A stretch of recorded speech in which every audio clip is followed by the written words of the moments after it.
Não há transferência de atividade acumulada na cultura para os indivíduos se não houver a mediação de outros indivíduos. Somente por intermédio da atividade de outros indivíduos é que um ser humano, desde a infância, incorpora ao seu ser a sua individualidade e, incorporando as suas atividades, a cultura acumulada. Então, o ser humano, eu vou pedir para vocês, por favor, desligarem os celulares.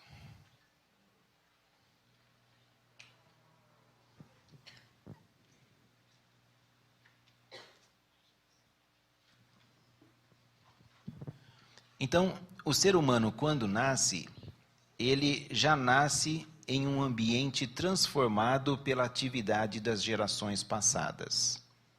Esse ambiente, transformado pela atividade das gerações passadas, ele formula para o indivíduo uma série de questões, ele coloca para o indivíduo uma série de determinantes, ele disponibiliza para o indivíduo uma série de meios, de ferramentas que o indivíduo poderá empregar para realizar as suas atividades. Mas nada disso se apresenta ao indivíduo numa forma imediata. Tudo isso se apresenta ao indivíduo pela mediação das outras pessoas, pela mediação da relação com as outras pessoas. Então, dizer que o ser humano é um ser social e dizer que o ser humano é um ser cultural é praticamente a mesma coisa. E essas duas afirmações também carregam uma outra, a de que o ser humano é um ser histórico, porque a cultura, a sociedade estão em permanente transformação ao longo do processo histórico. O ser humano é essencialmente um ser situado num determinado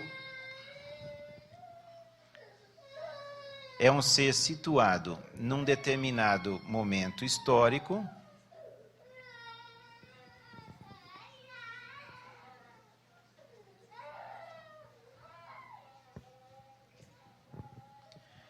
e não só ele está situado num determinado momento histórico, como aquilo que constitui esse momento do qual o indivíduo é parte, passa para o indivíduo sínteses dessa história. Vou dar um exemplo para tornar mais claras essas ideias do desenvolvimento infantil. O psicólogo soviético Vygotsky, analisando o desenvolvimento infantil a partir das pesquisas que ele realizou e a partir de pesquisas realizadas por vários outros países, por vários outros pesquisadores da União Soviética e de outros países, afirmou que o desenvolvimento de uma criança é, ao mesmo tempo, um processo biológico, porque, é claro, o organismo da criança está em crescimento, está em desenvolvimento, mas a esse processo de desenvolvimento biológico acrescenta-se um outro que interfere nele, que é o processo de desenvolvimento cultural. Então, uma criança até mais ou menos os 18 meses de vida, ou seja, mais ou menos 1 ano e meio de vida, quando ela ainda não domina de maneira mais efetiva a língua falada, ela utiliza-se de raciocínios que, segundo Vygotsky e outros pesquisadores, ela utiliza-se de uma maneira de pensar, de raciocinar, muito próxima à do chimpanzé. É um raciocínio essencialmente prático. é um raciocínio essencialmente em função das ações que ela realiza com os objetos, com o que está à sua volta. Entretanto, a criança está em processo de aprendizagem da língua falada. As pessoas à sua volta, os adultos, conversam com a criança.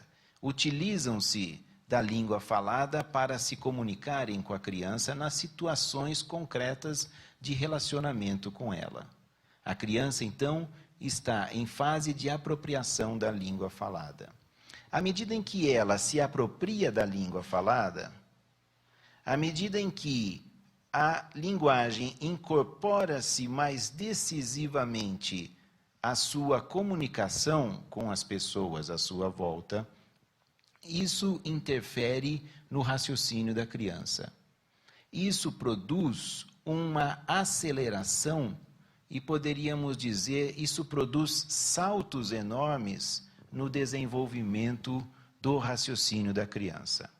De tal maneira que se até uma certa idade, se até um certo momento da sua existência, o raciocínio da criança assemelha-se ao de um chimpanzé, no momento em que ela incorpora esse elemento cultural decisivo, que é a língua falada, o seu raciocínio ganha um impulso de desenvolvimento tão grande, dá saltos tão grandes em termos de desenvolvimento, que em poucos meses a distância entre o seu raciocínio e a de um chimpanzé passa a ser incomensurável, passa a ser uma distância gigantesca.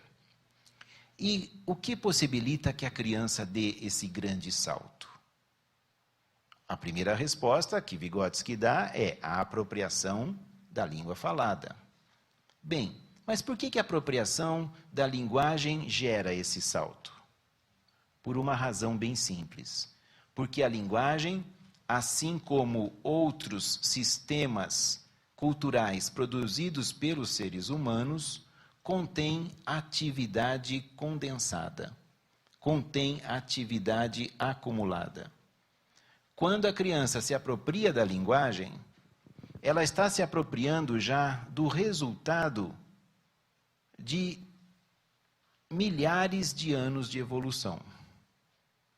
Ela está se apropriando do resultado da atividade de muitas e muitas gerações de seres humanos. E é por isso que ela não precisa, como não poderia, percorrer todo esse processo por si mesma. Um indivíduo não pode, no espaço de uma vida, percorrer toda a experiência da humanidade. Mas o indivíduo pode, sim, se apropriar das sínteses dessa experiência que nos são transmitidas nos elementos, nos fenômenos da cultura.